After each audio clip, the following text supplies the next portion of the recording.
Your team wins a championship, fans cheer, strangers hug, the city erupts in celebration. But then something unexpected happens. Cars are set on fire, windows are smashed, property is destroyed. How does a moment of joy transform into a scene of chaos? Are these people criminals? Or is something deeper happening inside the human mind? In this fascinating exploration of crowd psychology, neuroscience, and human behavior, you'll discover why winning can sometimes produce the same destructive outcomes as losing. What happens when excitement overwhelms self-control? And could the same forces be influencing your behavior without you realizing it? Why would someone celebrate a championship by setting a car on fire? Why do otherwise law-abiding citizens suddenly smash windows, overturn vehicles, and destroy property after their team wins? And perhaps the strangest question of all, why does victory sometimes look exactly like anger? When most people think about riots, they think about rage. But psychologists have discovered something surprising. Extreme happiness and extreme anger can activate remarkably similar physiological states. This phenomenon is known as excitation transfer theory. In simple terms, when a crowd experiences overwhelming joy, the body's emotional engine revs to maximum capacity. Heart rates rise, adrenaline surges, and dopamine floods the brain. And when that emotional energy exceeds a certain threshold, celebration can transform into aggression. According to this theory, the crowd isn't angry. No, the crowd is simply overloaded. But if people know right from wrong, why don't they simply stop themselves? Neuroscientists point to a fascinating explanation. Research suggests that inside large crowds, activity in the brain's self-reflective systems becomes less dominant. The part of the brain responsible for moral restraint and personal accountability can become overshadowed by group influence. The individual begins thinking less as I and more as we.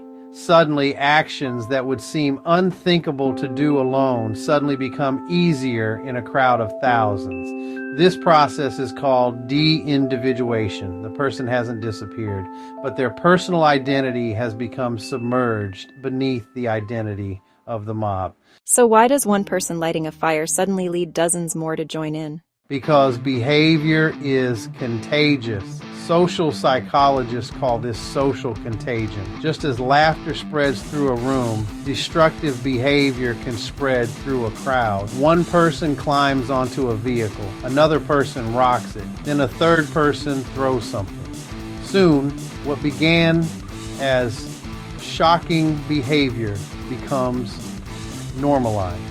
People begin participating not because they plan to, but because everyone around them appears to be doing it. Is this what happened in New York after the Knicks championship? Well, yes. You see, their win ended a championship drought that had lasted more than half a century. For decades, fans carried frustration, hope, disappointment, and anticipation. When victory finally arrived for the Knicks, millions experienced an emotional release simultaneously. Psychologists call this factor basking in reflected glory, or burging. This is when fans view the team as an extension of themselves. When the team wins, the fan feels as though they have won. The championship becomes personal, the city becomes symbolic, and the streets become the stage upon which that collective identity is expressed. Unfortunately, when combined with anonymity, hormonal surges, diffusion of responsibility, and crowd contagion, celebration can spiral into destruction. The result: damaged property, burned vehicles, injured officers, arrests, and a city struggling to understand why triumph became turmoil. If crowds can cause ordinary people to do extraordinary things, what does that reveal about human nature? The real lesson has nothing to do with basketball. The same psychological forces that drive a celebratory riot can influence politics, financial markets, social media movements, and even everyday decision-making. Now this is the million-dollar question. When thousands of voices surround you, can you still think for yourself? Or do you submit your identity into the mentality of the crowd? And if winning can make people abandon self-control just as easily as losing, then perhaps the most important question is this: when the crowd begins moving in one direction, do you possess the strength to stand alone and think independently?